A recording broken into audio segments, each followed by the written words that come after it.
జీవితమంటే కల కాదు, అది కవులు రచించే కథ కాదు.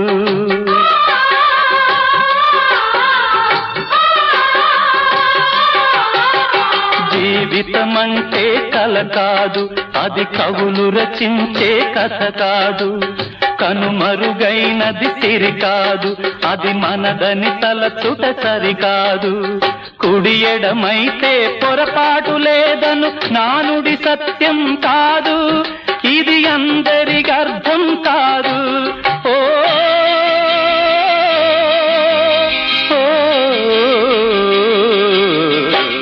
వేగు చుక్క మొలిచింది, వేకువ పొడ చూపింది,